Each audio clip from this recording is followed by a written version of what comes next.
आज के इस वीडियो के अंदर फ्रांस की टाइमलाइन के साथ कवर करने की कोशिश करते हैं फ्रांस के अंदर घटे सारे मेजर इवेंट्स। फ्रांस की नेशनलिज्म हिस्ट्री का सबसे बड़ा टर्निंग पॉइंट था फ्रेंच रिवॉल्यूशन, जब लोग सरकार के खिलाफ हो गए थे और उन्होंने एब्सोल्यूट मोनार्की को कॉन्स्टिट्यूशनल मोनार्की में बदल दिया था। मगर कॉन्स्टिट्यूशनल मोनार्की बनने के बावजूद भी उनके स्ट्रगल्स, उनके प्रॉब्लम्स खत्म नहीं हुए थे, जिसकी वजह से लेजिस्लेचर की एक नई सरकार बनाई गई थी, जिसके बाद नेपोलियन नाम के एक बहुत ही यंग डायनामिक मिलिट्री लीडर को फ्रांस की टेरिटरीज एक्सपेंड करने की जिम्मेदारी सौंपी गई थी। यहां से 1797 से शुरुआत होती है नेपोलियनिक वॉर्स की, लेकिन जैसे ही नेपोलियन को पता चलता है कि उनका खुद का लेजिस्लेचर उनके खिलाफ कॉन्स्पिरेसी कर रहा है, तो 1799 में नेपोलियन फ्रांस की सरकार को ओवरथ्रो करते हुए फ्रांस का सबसे पहला मिलिट्री रूलर बन जाता है।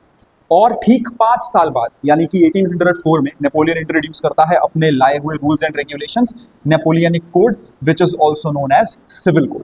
अब नेपोलियन क्योंकि एक मिलिट्री रूलर है, तो उसको एक ही तरीका आता है अपनी टेरिटरीज को एक्सपेंड करने का, दैट इज वॉर।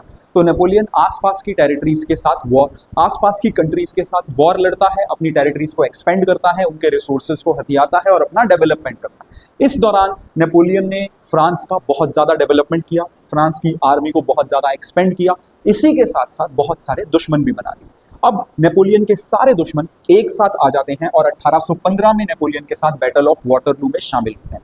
इस वॉर के अंदर नेपोलियन पर कहर बरपा ब्रिटेन, रशिया, प्रूशिया और ऑस्ट्रिया का, और इवेंचुअली नेपोलियन इस वॉर के अंदर हारा गया, उसे बंदी बना लिया गया और उसे मार दिया गया। नेपोलियन के मरने के बाद एक ट्रीटी साइन करी गई, that was treaty of Vienna, और फ्रांस के अंदर वापस से मोनार्की रूल यानी Kings rule of bourbon dynasty restore कर दिया। कहानी यहीं पर खत्म नहीं होती। अब फ्रांस के चैलेंजेस अभी भी खत्म होने का नाम नहीं ले रहे थे। लोग अपनी इस लाइफ से बहुत ज्यादा परेशान हो चुके थे और लोगों ने फ्रांस के अंदर 1831 में एक और रेवोल्यूशन लाने का फैसला किया, जिसे हम कहते हैं फ्रेंच रेवोल्यूशन सेकेंड, जहां पर एब्सोल्यूट मोनार्की को एक बार फिर से खत्म कर दिया गया और लुइस फिलिप बनाए गए नए कॉन्स्टिट्यूशनल मोनार्क। फ्रांस को अपना नया कॉन्स्टिट्यूशन मिला, लेकिन चैलेंजेस अभी भी खत्म नहीं हुए थे।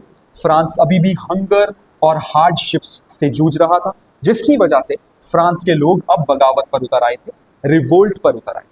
फाइनली इस रिवोल्ट का एंड होता है 1848 में, जब इकोनॉमिक क्राइसिस से तंग आकर लोग राजा के महल पैलेस ऑफ टिलेरियस के पास जाकर खड़े हो जाते हैं। लुइस फिलिप इस समय पर अपनी राजगद्दी छोड़कर फ्रांस छोड़कर भाग जाता है और फ्रांस के अंदर वापस रिपब्लिक गवर्नमेंट फॉर्म हो जाती है।